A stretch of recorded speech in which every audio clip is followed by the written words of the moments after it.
آپ کو بتاؤں کہ مسلمانوں کی منافقت کیسی ہے۔ منافقت ایسی ہے مسلمانوں کی کہ وہاں پہ قانون تو بنایا گیا ہے پاکستان میں کہ جی شراب مسلمان لوگ نہیں خرید سکتے، مسلمانوں کے لیے پابندی ہے، شراب نہیں خرید سکتے، لیکن آپ کو یہ قطعاً علم نہیں ہے۔ میرا خیال ہے آپ کو گواہیوں کی ضرورت ہے کہ وہ کرسچن کے نام پہ، ہندوؤں کے یا دوسروں کے نام پہ وہ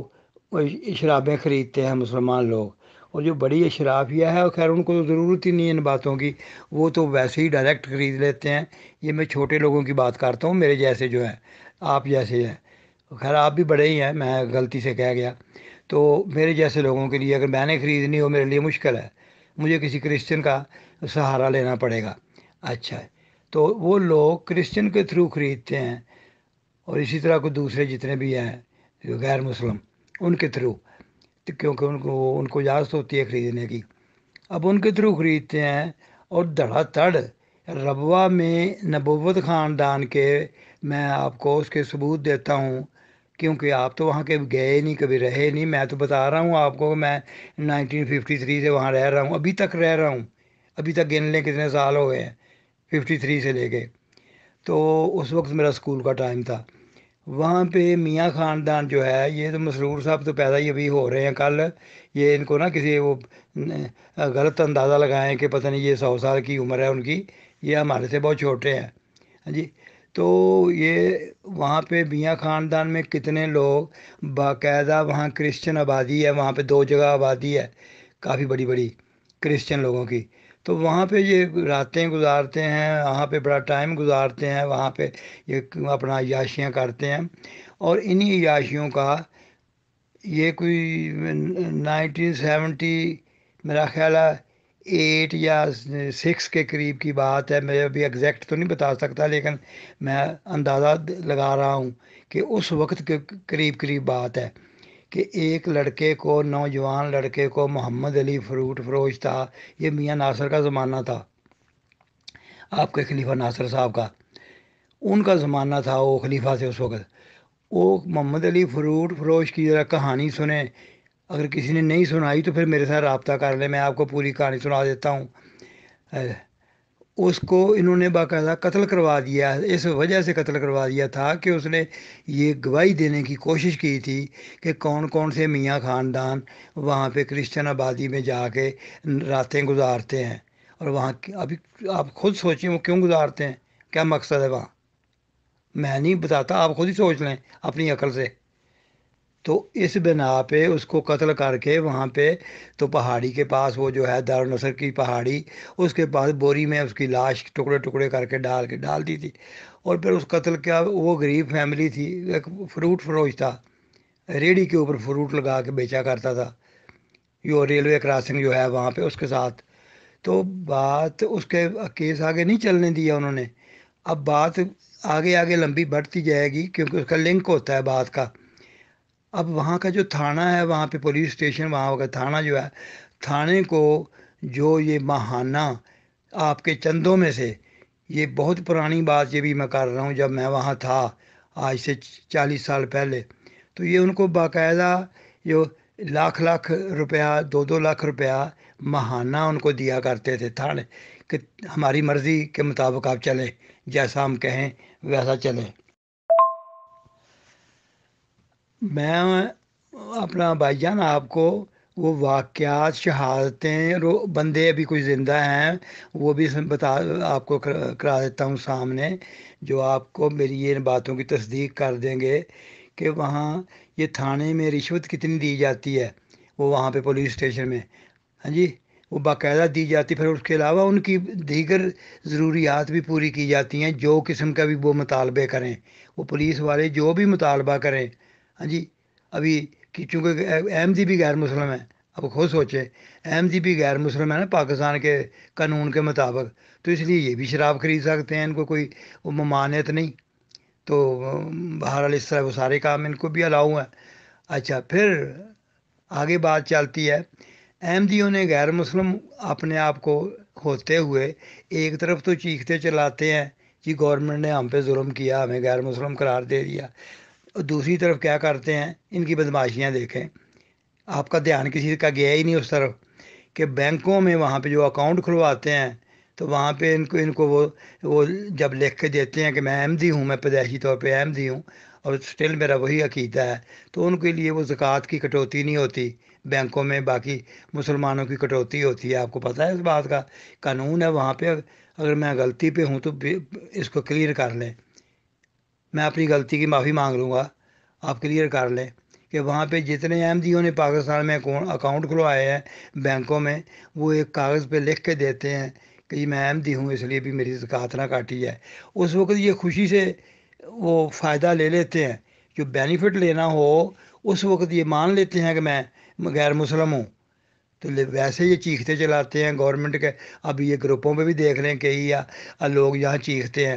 میں ان کے نام نہیں لیتا تاکہ ان کو کوئی ہرٹ نہ ہو، لیکن آپ دیکھتے ہیں کہ یہاں چند ایک مربی ہیں اور ہیں، وہ بڑا ہمیں جی کیوں غیر مسلم قرار دے دیا، میں یہ کیا تو ہم پہ ظلم ہو گیا، زیادتی ہوگی۔ تو وہاں تو یہ خوشی سے جہاں بینیفٹ مل رہا ہو وہاں کہتے ہیں ہاں ٹھیک ہے ہمیں غیر مسلم میں شمار کرو،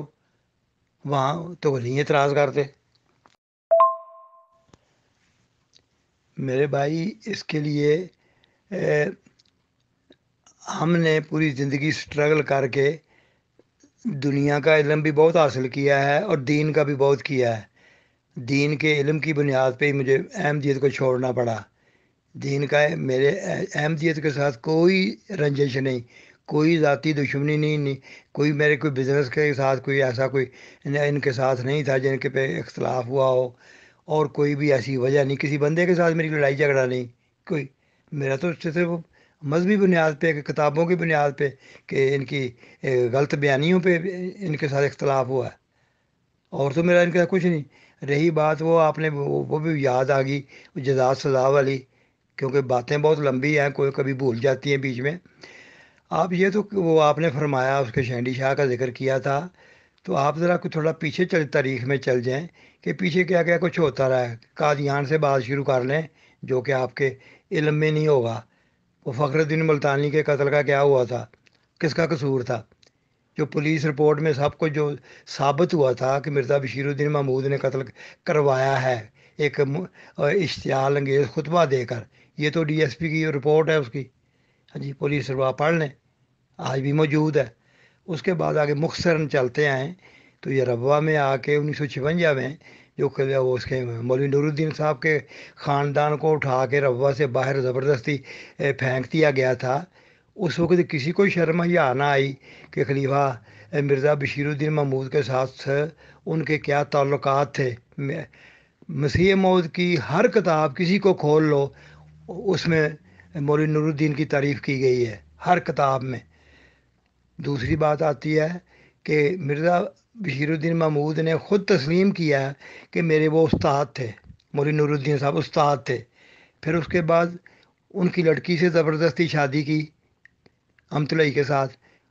گو زبردستی کی، لیکن سسر تھے ان کے، سسر تھے۔ کتنے رشتے بنتے ہیں ان کے ساتھ، کتنے رشتے بنتے ہیں ان کے ساتھ، لیکن آپ کو پتہ ہے 1956 میں کیا ہوا تھا؟ اس وقت یہ خلیفہ ثانی نے کیا تھا سارا کام، کہ ان کا سامان سارا اٹھا کے ان کو، جب کہ ان کے جو مرد حضرات تھے وہ وہاں پہ موجود نہیں تھے، دو بھائی جو مولوی منان صاحب اور ان کے دوسرے بڑے بھائی، تو وہ دونوں وہاں نہیں تھے۔ ان کی فیملیوں کو زبردستی اٹھا کے ٹرک میں ڈال کے ربوہ سے باہر پھینک دیا تھا، جاؤ جہاں مرضی جہاں سے ان کے اپنے مکان سے، یہ ان کا ذاتی مکان ربوہ میں ابھی بھی ہے۔ آپ کون سی بات کرتے ہیں، کتنا علم ہے آپ کے پاس؟ جی آپ کو جو یہ کہ انسان کو پتہ ہی نہ ہو اور صرف وہ وہاں جا کے حضور حضور کرنا سیکھا آپ لوگوں نے، اس سے زیادہ تو کچھ آپ کو علم نہیں ہے کسی چیز کا بھی۔ پھر آگے آتے مرزا لقمان کی کہانی ہے، میری بات پھر لمبی ہو رہی ہے۔ میں مرزا لقمان کی کہانی ہے، مرزا ناصر کے زمانے میں اس نے جو ناجائز بچہ پیدا کیا تھا، کیا اس کو جماعت سے نکال دیا تھا مرزا لقمان کو؟ ہاں جی، اب مرزا ناصر کو سب پتہ اس بات کا، ان کے سامنے سوال جواب ہوئے۔ پھر مرزا فرید نے وہاں پہ لوگوں کی پراپرٹی کتنی پہ ناجائز قبضہ کیا، تو کیا اس کو جماعت سے نکال دیا؟ چلتے ہیں، بات کتنی لمبی چلتی جائے گی، یہ تو ابھی 130 سال کی ہسٹری ہے، آپ کو کیا پتہ ہے کسی بات کا؟ آپ جب وہ کیا کہتے ہیں دور کے ڈھول سہانے، آپ وہاں بیٹھے عقیدت میں جو ہیں جیسے مرضی حضور حضور کرتے جائیں، بندہ پرور ایسے بات نہیں ہوتی، بات کو سمجھنے کی اس میں ہمت ہونی چاہیے، سیکھنے کی ہمت ہونی چاہیے۔ اب بہت ساری باتیں بھول جاتی ہیں بات کرتے کرتے، کہ کیونکہ اتنا لمبا یہ مضمون ہے۔ یہ جو 1970 میں ذوالفقار علی بھٹو کے الیکشن کے دوران جب پوری جماعت کو آگ میں جھونک دیا گیا،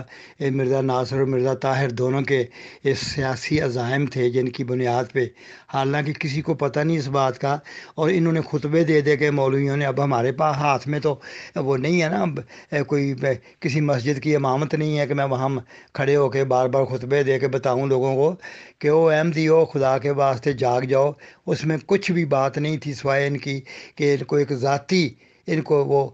حوث اقتدار تھی، حوث اقتدار تھی کہ ہمیں کسی طریقے سے حکومت مل جائے۔ اور یہ باقی سب جتنے جھوٹ بول رہے ہیں خلیفے تمہارے، مرزا طاہر بھی اور مرزا ناصر بھی، انہوں نے جماعت پوری کو انہوں نے آگ میں دھکیل دیا۔ کیوں؟ کہ اس کے بعد کیا کیا کچھ ہوا۔ 1970 کے الیکشن میں جب جماعت شامل ہوئی تو اس کے ری ایکشن میں ان مذہبی جماعتوں نے پھر ان کا جینا حرام کر دیا وہاں پہ، جس کی بنیاد پہ 1974 کے واقعات ہوئے۔ تو اس میں کیا تھا؟ ایک تو حوث اقتدار تھی، ان کے عزائم کیا تھے بھٹو کو ساتھ دینے کے۔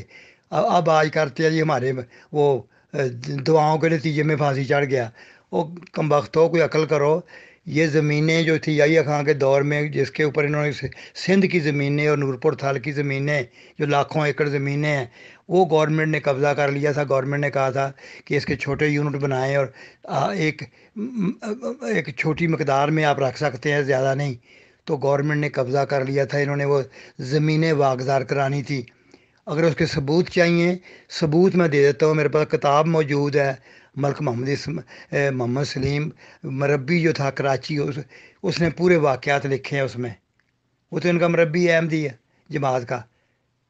تو وہ اس میں مرزا طاہر کی کاوشیں ساری، یہ ساری میں کتاب آپ کے سامنے رکھ دیتا ہوں، آپ دیکھ لیں۔ انہوں نے ساری اصل بات جو تھی وہ زمینوں کے واگزار کرانے کا چکر تھا، اور دوسرا تھا کہ کہیں حکومت میں حصہ مل جائے۔ یہ دو ہی باتیں تھیں ان کے ذہن میں، اور کتنے احمدیوں کو قربانی دینی پڑی، مالی بھی جانی بھی، ہر طریقے سے لوگ در بدر ہو گئے، مکان جلائے گئے، کیا کیا کچھ کرنا پڑا۔ ساری جماعت کو انہوں نے آگ میں جھونک دیا صرف اقتدار حاصل کرنے کے لیے اور اپنی زمینیں واگزار کرانے کے لیے، اور اس کے علاوہ کوئی وہاں پہ نیکی تقوی والی کوئی بات ہی نہیں تھی۔ ہاں جی۔ اور اگر اور پیچھے چلے جائیں تو خلیفہ ثانی صاحب نے جو کیا تھا 1925 میں 26 میں، اس کا کشمیر کمیٹی والا مسئلہ جس میں وہ صدر بنے ہوئے تھے، وہ کیا قصہ تھا؟ وہ بھی ایک لمبی داستان ہے۔ ہاں جی۔ اب مسئلہ تو ہے کہ ہمارے پاس وہ اتنا وہ نہیں ہے، میرے پاس بھی ایم ٹی اے ہو تو میں ایم ٹی اے پہ کھڑا ہے کوئی 24 گھنٹے یہ باتیں بتاتا رہوں، میرے ہاتھ میں وہ کنٹرول میں وہ نہیں ہے ایم ٹی اے۔ تو اس لیے آپ لوگ ان خلیفوں کی باتوں پہ جا کے خام خواہ حضور حضور کرتے رہتے ہیں، باتیں غلط ہیں، سب جھوٹ ہے۔